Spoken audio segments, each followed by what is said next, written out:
इस सृष्टि में जीव है, उन सभी का नाम उस ग्लोबल में चिपकाया हो और भगवान ने उस ग्लोबल को जोर से घुमाई और उसमें अचानक से उंगली रखे और फिर जिसके नाम पर वो उंगली गई वह उस पर कृपा करेंगे, इस तरह का प्रावधान नहीं है।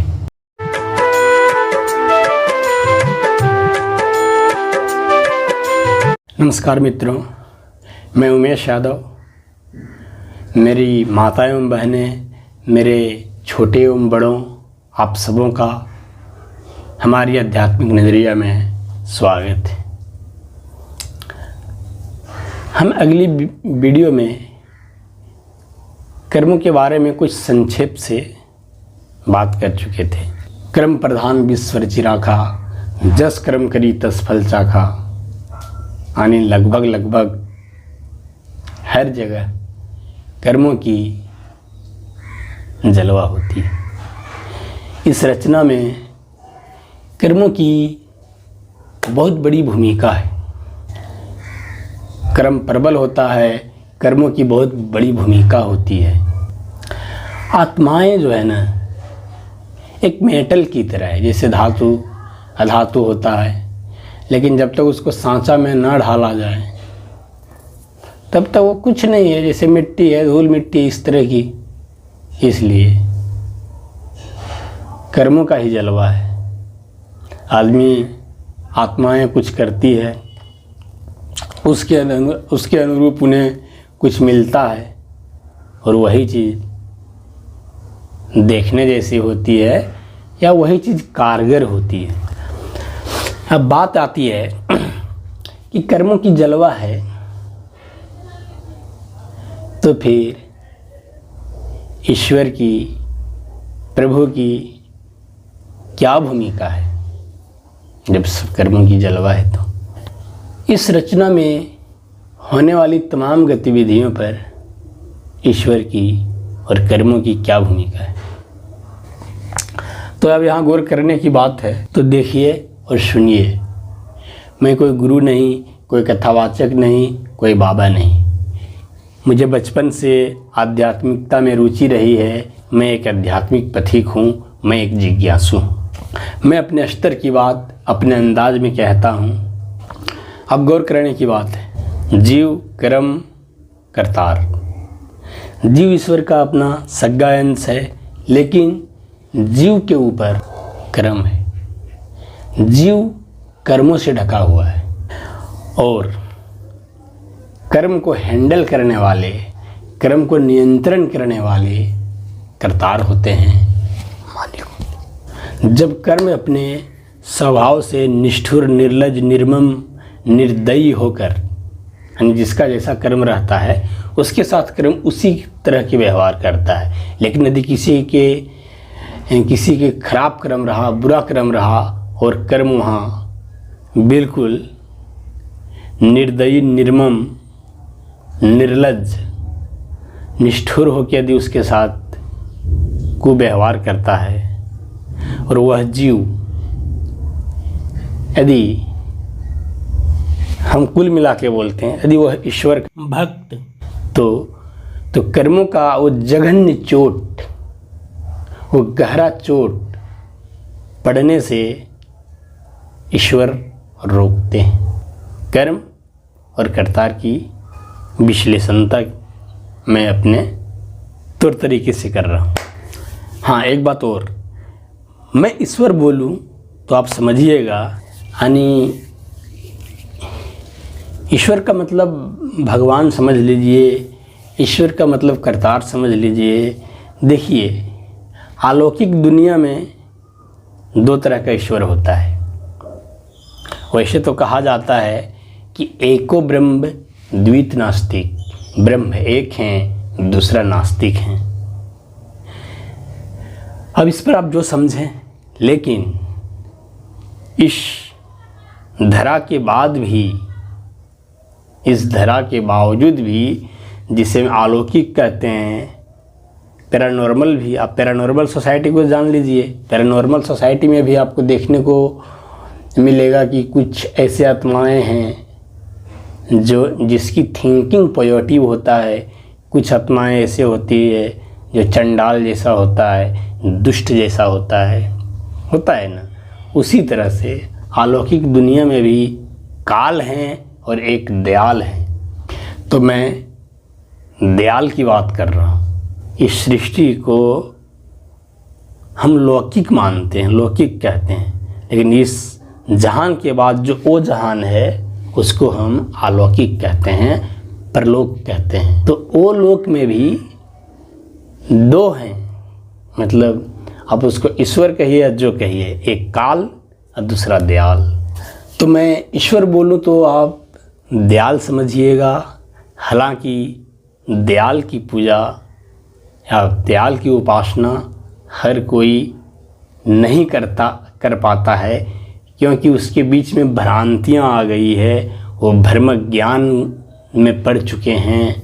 इसलिए हर कोई जो जीव के सच्चे पिता हैं, जिस सिंध से यानी आत्माओं के भंडार से आत्मा आए हुए हैं इस रचना में, उस सिंध के जो मालिक हैं, उस सिंध के जो करतार हैं, उनकी उपासना हर किसी के नसीब में नहीं होता है। चाहे उस ईश्वर को आप जिस रूप में पूजते हैं, सबका अपना अपना श्रद्धा सुमन की बात है। कर्म और दाता की हम विश्लेषण कर रहे हैं। अब ऐसा नहीं है कि कर्म अपने विधान के अनुसार उस जीव पर सख्ती कर लेगा जो जीव ईश्वर के शरण में आ चुके हैं। तो कर्म अपने विधान के अनुसार उस तरह का सख्ती वो हरगिज नहीं कर पाएगा, किसी और पे कर लेगा। जो मनमुख है, जो गुरुमुख नहीं है, जो मनमुख है, जो संसार में भटके हुए हैं, कर्म अपने विधान के अनुसार, अपने स्वभाव के अनुसार उसके साथ बर्ताव कर लेगा। लेकिन कर्म जो कुल मालिक के शरण में आ गए हैं, कर्म उसके साथ उस तरह का बर्ताव नहीं कर सकता। लेकिन कर्म उनको यहाँ पूर्ण रूपेण छोड़ भी नहीं सकता है, क्योंकि कर्म प्रबल होती है। यहाँ जो हम ईश्वर की शरणार्थी जो होते हैं, इसलिए ईश्वर हमारा और हमारे कर्मों के बीच में एक सामंजस्य पैदा करते हैं, कुछ सामंजस्य बना देते हैं। अब हम बात करते हैं कि ईश्वर की नज़र में सब बराबर हैं, सब, लेकिन सबको ईश्वर की कृपा नहीं मिल पाती। इसके पीछे भी कर्मों का ही हाथ है। ईश्वर की नज़र में बराबर तो सब है, लेकिन उसकी कृपा सबको नहीं मिल पाती। इसका मुख्य कारण भी कर्म ही होता है। ऐसा नहीं है कि भगवान अपने ऑफिस में बैठ के पास रखे हुए ग्लोबल को जोर से घुमाई और वह ग्लोबल मतलब जीवों के नाम उस ग्लोबल में चिपकाया हो। जितना इस सृष्टि में जीव है, उन सभी का नाम उस ग्लोबल में चिपकाया हो, और भगवान ने उस ग्लोबल को जोर से घुमाई और उसमें अचानक से उंगली रखे, और फिर जिसके नाम पर वो उंगली गई वह उस पर कृपा करेंगे।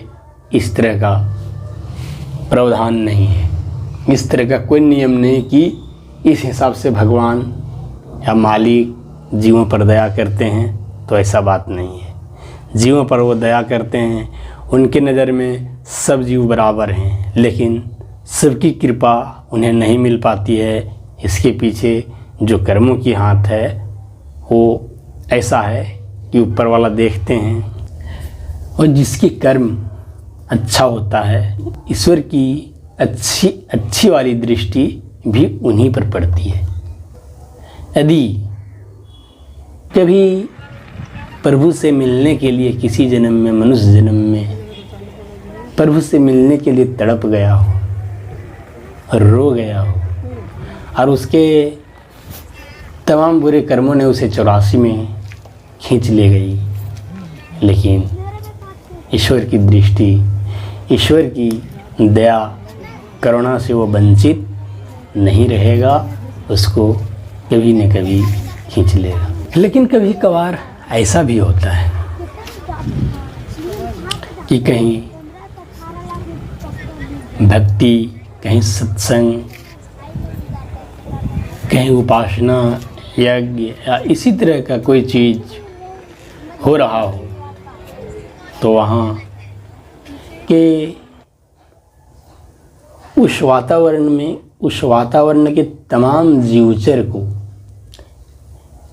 पेड़ पौधे या जो भी जीवचर है, ऐसा समझ सकते हैं कीड़े मकोड़े तक को फायदा होती है।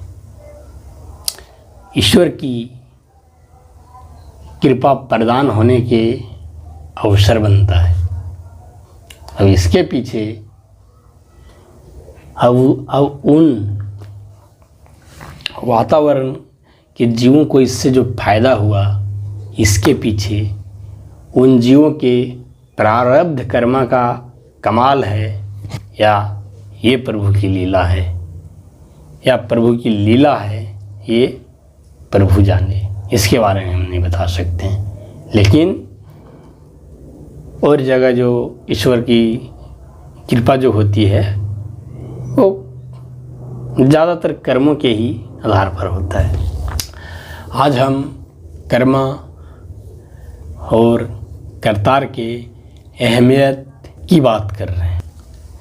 ईश्वर की अनेक रूप में सबसे सुंदर रूप या कल्याणकारी रूप जीवों के लिए सद्गुरु महाराज होते हैं, जिसे ढोंगी बाबाओं ने बदनाम कर रखा है।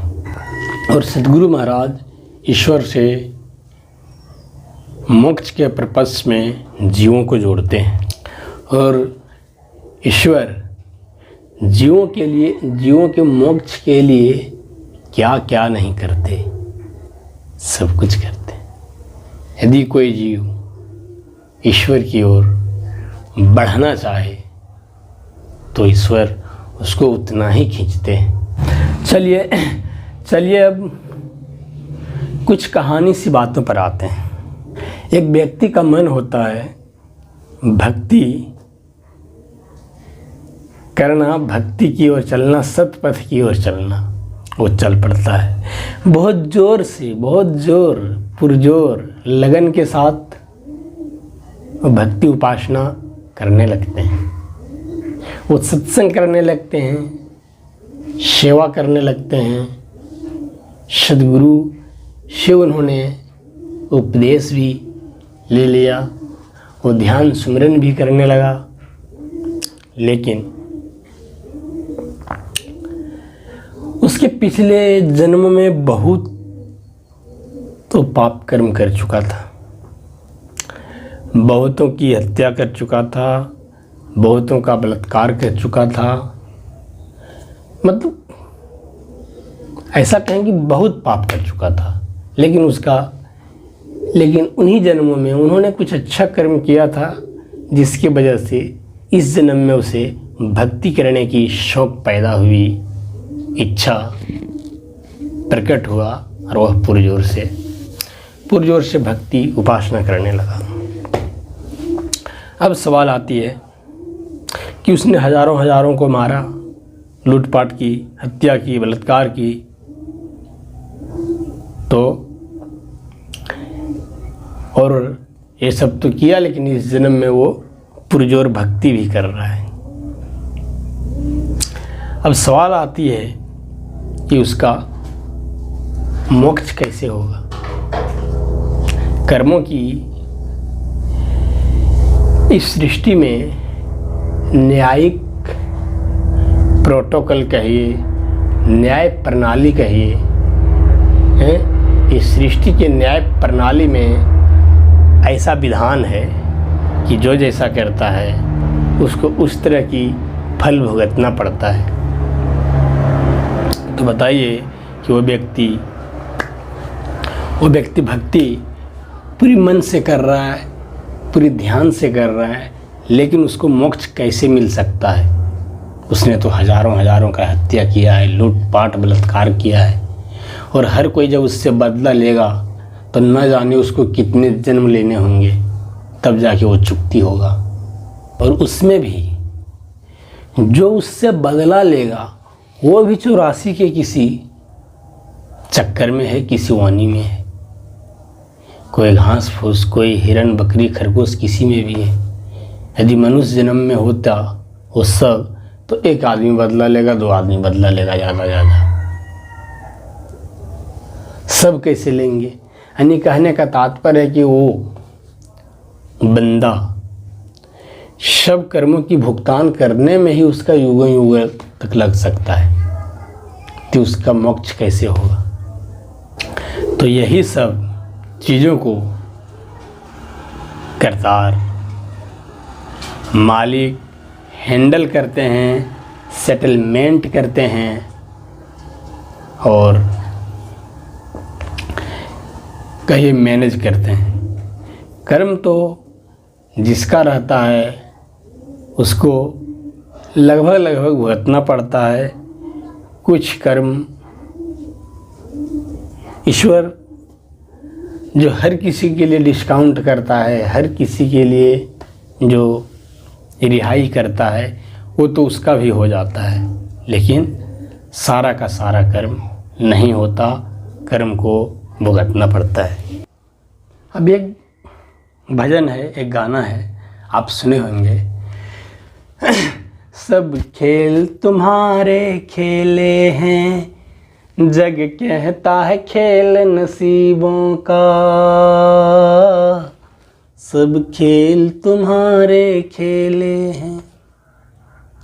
इस भजन को किसने गाया, किस भाव में गाया, किस ज्ञान में गाया, ये तो मैं नहीं जानता, लेकिन मैं ये जानता हूँ बेशक सब खेल इन्हीं की होती है, लेकिन वो किसके साथ कैसे खेलेंगे ना, ये कर्मा, ये उनके कर्मा से ही तय करते हैं, ये उनके नसीब से ही तय करते हैं। सब खेल तुम्हारे खेले हैं, जग कहता है खेल नसीबों का। हाँ, बेशक सब खेल उन्हीं के हैं, लेकिन किसके साथ कैसी खेलनी है, यह उनकी कर्मा, उनके नसीबों से ही तय होता है, बस जीवों के मोक्ष वाला खेल ईश्वर अपने विचार से खेलते हैं। कर्म तो नसीब देखिए, कर्म के आधार पर बनता है। कर्म का दूसरा नाम आप नसीब कह सकते हैं। कर्म कहिए, नसीब कहिए, ज़्यादा अंतर नहीं है। यानी कर्मों का जलवा है, ज़्यादातर ऐसे ही होता है। अपवाद में तो देखिए कुछ भी हो सकता है। संसार में, ब्रह्मांड में अक्षर अक्षर, पेड़ पौधे, कण कण, पहाड़ पत्थर, सब अपने कर्मों पर निर्धारित है। इस भजन के उत्तर में मैं कुछ शब्दों को प्रस्तुत करता हूँ। त्रिलोकी करुणा के सागर, ओ मित्र है मेरे बनवारी।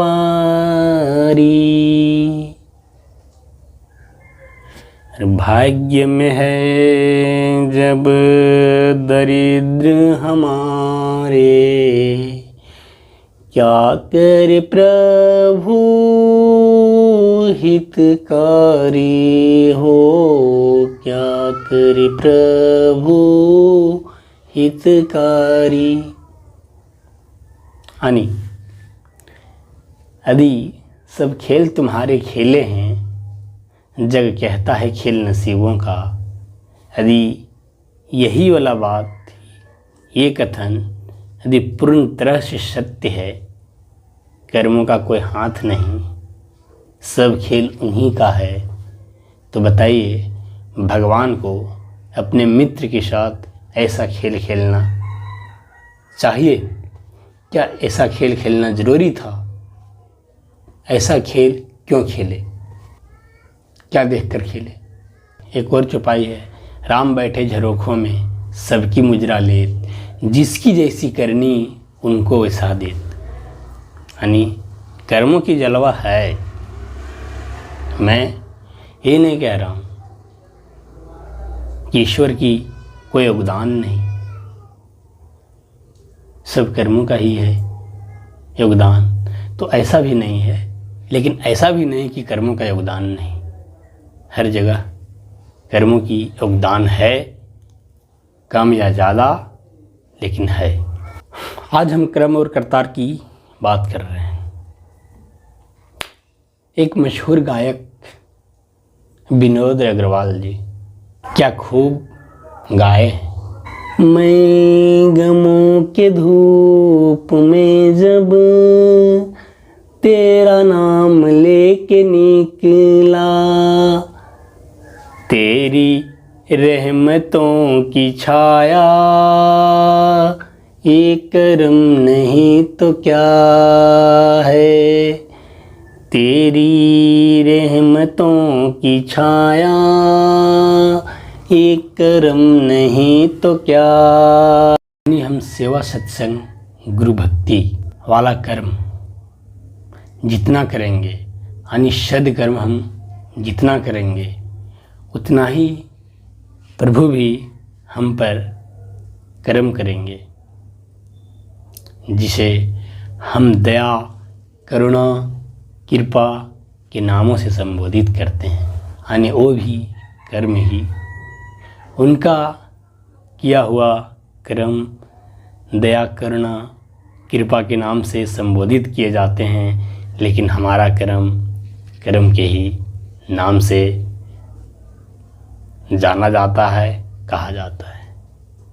तो ये है कर्म और करतार की, मतलब कर्म और करतार की बात जैसा बन जाने वैसा हम आपको कहें। यानी कर्म की भूमिका बहुत बड़ी है, भगवान का खेल है, मालिक का सब खेल हैं, लेकिन सबके पीछे कर्मों की जलवा है। यानी मालिक के बाद, कुल मालिक के बाद इस संसार में, ये दुनिया में कोई महत्वपूर्ण चीज़ है तो कर्म ही है। आज इतना ही। पिछले वीडियो में हम आपको ये बताए थे कि कर्म क्या कन्वर्ट होता है, यानी किसी का किया हुआ कर्म कोई और भोगे, क्या ऐसा होता है? तो देखिए, प्रावधान ऐसा तो नहीं है। यदि ऐसा प्रावधान होता तो बड़े बड़े करोड़पति लोग खूब मज़े लेता ज़िंदगी में, जो बुझाता सो करता, और लास्ट में क्या कहता कि चलो यार पैसा बहुत है, 1000-2000 भिखारियों को ले आते हैं, 1-2 लाख रुपया दे देंगे और बोलेंगे कि हाथ खड़ा करके कहो कि इन्होंने जो कर्म किया है प्रभु वो हमें दे दिया जाए, इनकी सब पाप कर्म हमको दिया जाए। तब हर एक पैसा वाला पापी होता ही नहीं, वो तो यहाँ भी मज़ा लेता और अपने पैसे से ऊपर भी मज़ा लेता। लेकिन ऐसा प्रावधान नहीं है। लेकिन हाँ, कुछ ऐसे स्थिति होते हैं जहाँ कर्म कन्वर्ट होती है, ट्रांसफ़र होता है। उसका जिक्र इस वीडियो में करना था, लेकिन ये वीडियो लंबा हो गया, इसलिए उसका जिक्र हम किसी अन्य वीडियो में करूँगा। ज़रूरी नहीं कि इसके जस्ट अगला वीडियो में करूँगा, किसी अन्य वीडियो में करूँगा, ठीक है। अभी मैं नया वीडियो बना रहा हूँ, बहुत हेजिटेशन हो रही है। मित्रों, आपसे गुजारिश है, हमारा इस सेवा, मन वचन की सेवा जो आपके प्रति मैं कर रहा हूँ, इस पर आप मुझे ज़्यादा भी नहीं, कुछ तो कम से कम 1 लाइक अवश्य दें। जो लोग लौफड़ हैं दुनिया में, जो दुनिया में अश्लीलता परोस रहे हैं, जो अपना समय और आपका भी समय बर्बाद कर रहा है एंटरटेनमेंट या कोई मनोरंजन के नाम से, उसका आजकल सब्सक्राइबर 5-10 लाख से ऊपर है। हम तो एक सार्थक गतिविधियों का जिक्र करता हूँ, इसे मन वचन की सेवा कही जा सकती है, क्योंकि मैं यहाँ निरर्थक चीज़ों को नहीं परोस रहा हूँ। तो आज इतना ही। जय हिंद।